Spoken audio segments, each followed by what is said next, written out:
So, one of the main reasons that people tune into Breaking Point is because of their a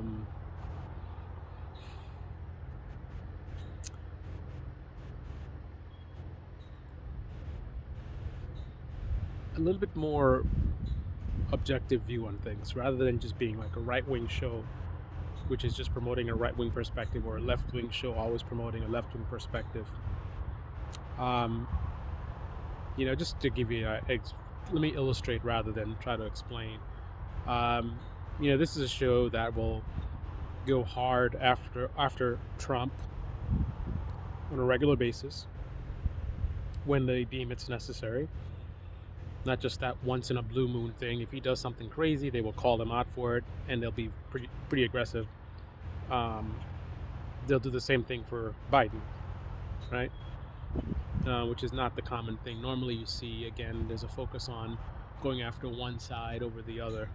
Um, Not so much the case on Breaking Points, but they have this show called Counterpoints. Counterpoints has got to be the worst of Breaking Points. I'm a big fan of Breaking Points. Um, I think they represent one of the best examples of how media should be done. And I know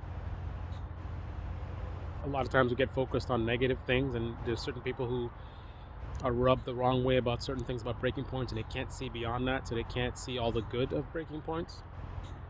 But I take the good with the bad. And when I take the good with the bad and I look at what else we have out there, I rate them pretty highly. But Counterpoints, exact opposite. Let's start with the naming, Counterpoints. So you think, you have two different perspectives being covered on the show. You get Ryan with the left-wing perspective, and then I think Emily with the right-wing perspective. Or, I don't know if she leans more libertarian, whatever. It's definitely more right-wing, right? But that's not what I see. I don't see counterpoints. I see same points, similar points, same points.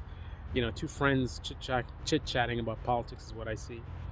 I feel like Emily runs the show.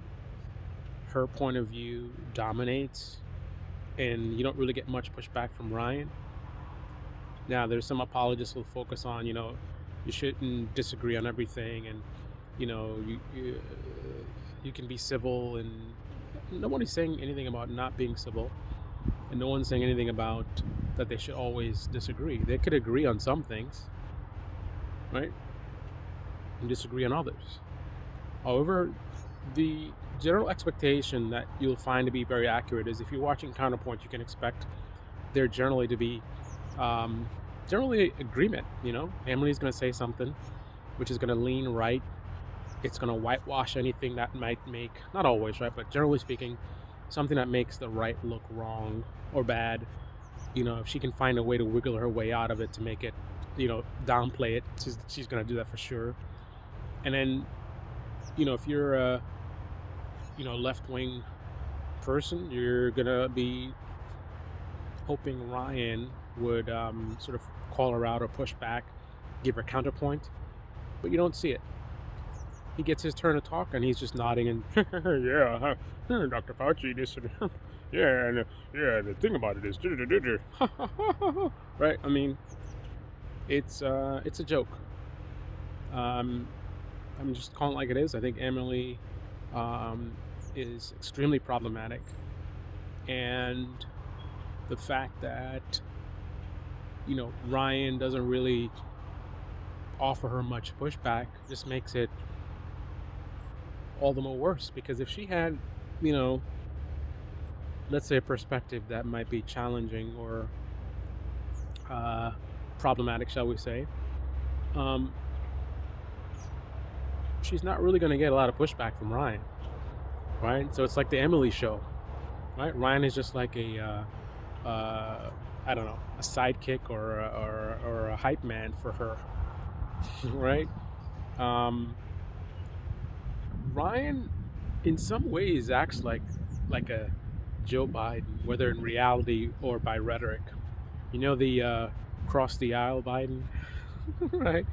The Republicans are my good friends Biden. That is the role that Ryan plays in this show, which is to say, he serves basically no purpose. If you're a right winger, more on the moderate side, perhaps, you'll enjoy the show, enjoying Emily's perspective. Um, and you won't find Ryan to be too unreasonable because he's not really going to push back much. So you're going to hear a point of view that you like pushed out by her, and you're going to see Ryan kind of agree and not really push back too hard. So generally, the experience is going to be pretty good. If you're on the left, well, you're not going to like Emily's perspective necessarily, not always, right? And then you're going to be disappointed in, again, Ryan's inability to really push back. It's kind of like Matt Taibbi versus Elon Musk. Emily being Elon Musk and Ryan being Matt Taibbi. Well, sad to say that a great show like Breaking Points would produce such a show as Counterpoints, which is ironically named. Very disappointing. I don't think I've seen a single episode of Counterpoints that I feel is really worth anything. Sorry to be so harsh, but my channel is small for a reason. I don't tell people what they want to hear. I tell it like it is. I'm not saying what's going to get me engagement. I'm not, I don't give the kind of controversial that's trendy. Just the raw, cold, hard truth. Sometimes the truth is hard to follow. Swallow. All right, guys.